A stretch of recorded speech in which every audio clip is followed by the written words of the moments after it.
Well, listen, Hosana, thank you so much for being willing to do this. What really encourages me as pastor of this church is to see how willing people are to step out, and sometimes to do that in ways that are a little uncomfortable, you know? Yeah. So I really appreciate that, your courage in doing that. And across this month, it's going to be great to make space to hear from each other's stories of who Jesus is in our lives, or how Jesus has shaped our lives. And so we'll get there, but maybe we should start with just a little bit about yourself. Just tell us a little bit about yourself, Hosana. Yeah, so thank you so much, you guys. Thank you, Colin, for inviting me. There he is. There he is. Not much. I don't get a lot of invites about myself. So so that's then when you asked me to talk about my life with Jesus, I thought, no, it's not just about myself, it's about Jesus. Then that's why I think, I'm going to, overcome my nervousness and come and share. So my name is Hosana, and that comes with a background story. I have 3 brothers. I grew up in a Christian family. My dad is a pastor. He built up really with his hands like 3 churches, and he's just turned 70 years old, and he's all about he started being an evangelist, and then now he's ending up as a pastor. And so I grew up in an environment of like going to church like Ellen, and then hearing Hosana like in the highest, and it goes, who is calling me, kind of like that. So my mom, she really wanted to have a girl, the first girl, and so she promised God, if you give me a girl, I will call her Hosana, just like Jesus was called when he first came to Jerusalem. Yeah, so I am Hosana, and its meaning really. I can say that at my age of 32 years old now, because my whole life it's about worshiping and being surrounded by faithful people and going through battles in an everyday life since I was a child, in my childhood, in my youth, until now, and going and saying, I need to pray, I need Jesus. So every time I come back to say I cannot do that on my own, and it can be in the simple things like doing my hair or taking care of my children or doing an exam to go to the university or overcome simple things. So so this is a little bit of me. I love that connection between your name actually, and living that out, which as we hear the message today in Matthew is something to be remembering as well. Like, names in the Bible are significant as well, but you've that sense with you that, Hosanna is something you actually experience and live out, which is cool. Listen, we find ourselves in Christmas. Do you want to tell us something that you maybe love and something you don't love so much about Christmas? Yeah, it may be a little bit different.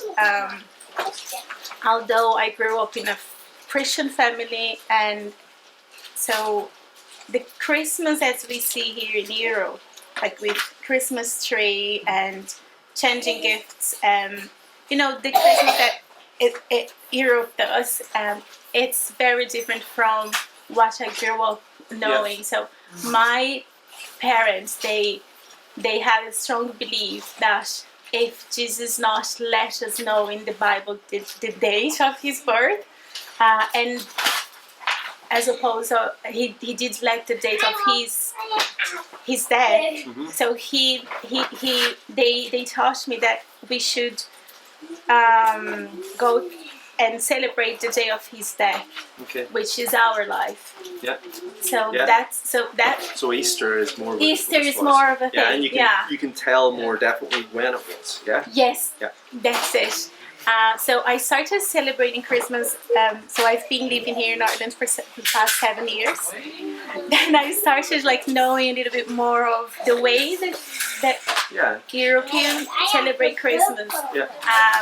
Not going more towards Santa and stuff like that, but more like Jesus, and he's the real character. He's the real.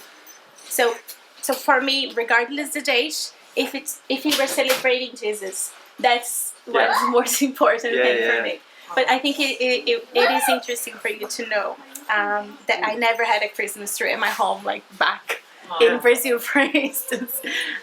But instead, we would take this days to my parents would remind, if we would ask about Christmas and stuff like that,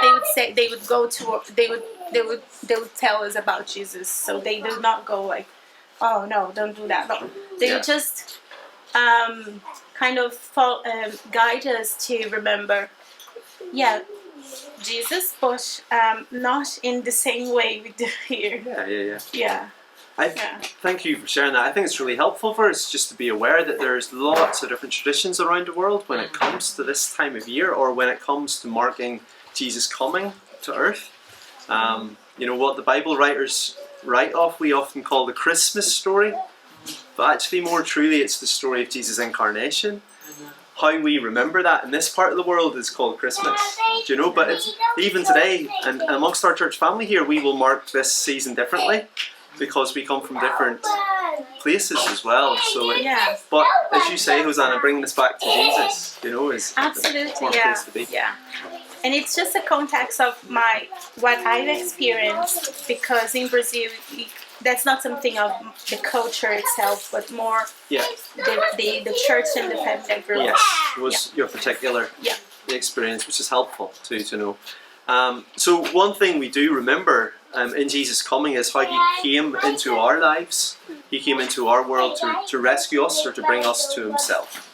So do you want to tell us a little bit of how that's been for you and your story, how you've known Jesus come to you and bring you to himself?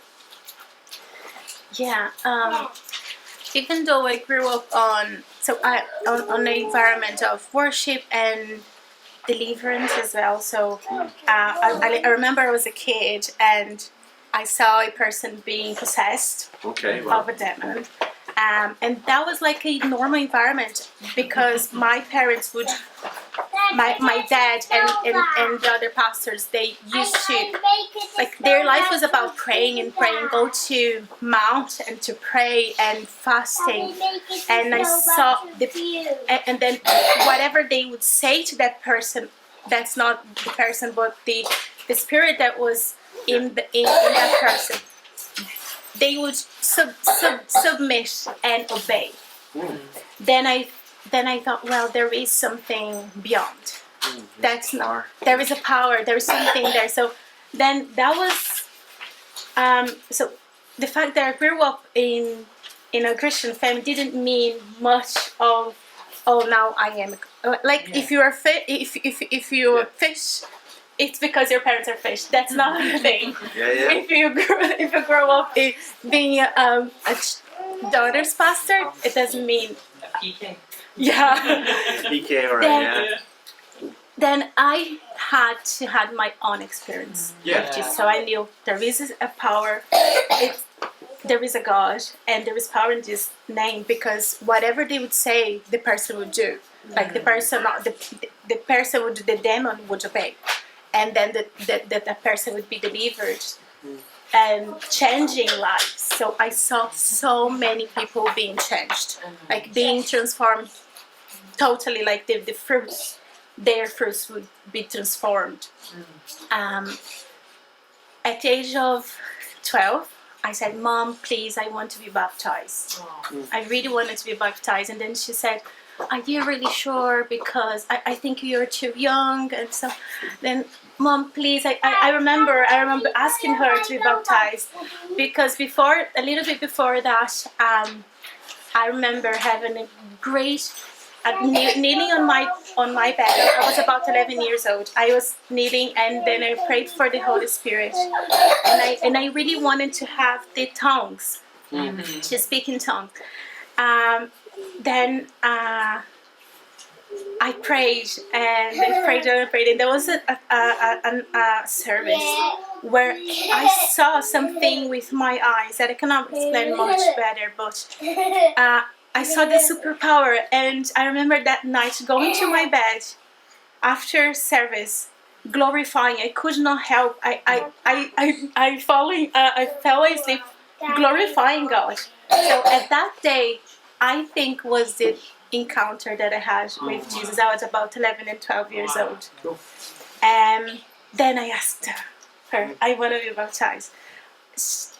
I did not get baptized at 12, but about 13 and 14. So at 14, the very beginning of my 14, as soon as I turned 14 years old, I got baptized. And that was definitely the most incredible day of my life. It was very simple. It was a river.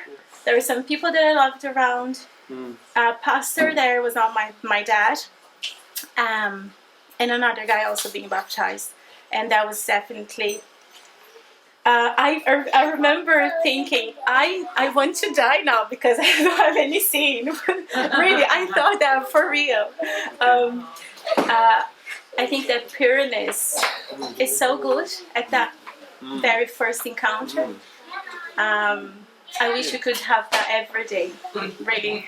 Yeah, it's powerful, isn't it? Talking about how Jesus washes us, how baptism symbolises that and brings that home to us, you know? Yeah. And that, obviously, that just awareness of spirituality and of power and of Jesus has been an important part of you coming to Him too. And I'm sure there's been many twists and turns along the way, Hosana, to where you are today as well. But listen, I wondered, could you tell us maybe if someone was listening in and they maybe don't practice the Christian faith, what do you think they might find surprising about Jesus? What might be something that they didn't expect about Him? What would you say to them? I'd say that the most surprising thing is that Jesus is so simple. He's so simple, and people that does not experience Jesus, that hasn't have an experience yet, will get very surprised of how simple He is. He doesn't need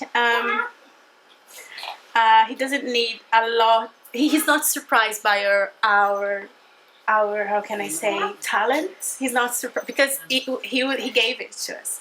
So he's not surprised by what we can do because He taught us to do. So He's so simple. What he's really looking for is a broken heart. Is someone that is willing to give up their own right or their own truth to bow down and say, yes, I'm here. Just like Paul did. Paul had all talents. He was so on his. He had so much to be proud of. Yeah. But he was proud of the suffering. Like he was proud of how. He was proud of suffering to God, like being beaten. That was so. So that Jesus is simple, and that the most weakness of God is more stronger than us. Like His weakness, if there is any weakness in Him, is more stronger than us. Yeah. Like, that's really powerful in a Christmas season, but in the world culture we live in, where people are trying to declutter their lives, or everything gets so complicated, and there's so much we try and keep up with. It's just that powerful truth you said, Hosana, like Jesus, what He looks for. Do you know, it's almost a letting go of that and a holding on to Him. Do you know, just the simplicity of that. It's really powerful. Yeah, one example of how simple He is. If someone comes to Him with a burden of so much sin and feels, no, I cannot go because look, I've done that. Look, this is so dirty. I've done this. I cannot go. I need first clean myself and then go. No.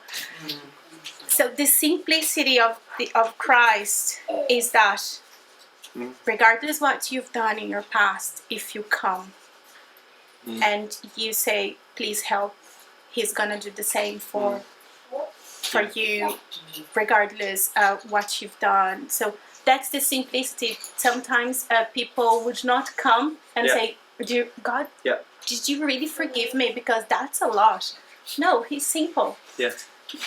No, Come as you are. Yeah, it's great. It's simple. Like, if you come with your true heart, if you're being honest and you want to change, just come, and that's it. Cool. Listen, thank you so much for sharing today. As we finish up, can you maybe share one way in which we could pray for you right now? And just entering into this season and this moment in your life, how might we be able to pray for you? Yeah. So now I'm experienced a lot of changes with 2 boys, and I'm getting to know a new Hosana, a new version of me. So please pray that God give me His strength and wisdom to bear and to bear the fruits of the Holy Spirit. To have the fruits of the Holy Spirit in my day-to-day life. This is the challenge I've been having. Cool. Great prayer. Listen, and thank you for sharing simply of Jesus. All right. Thank you. Thank you so much for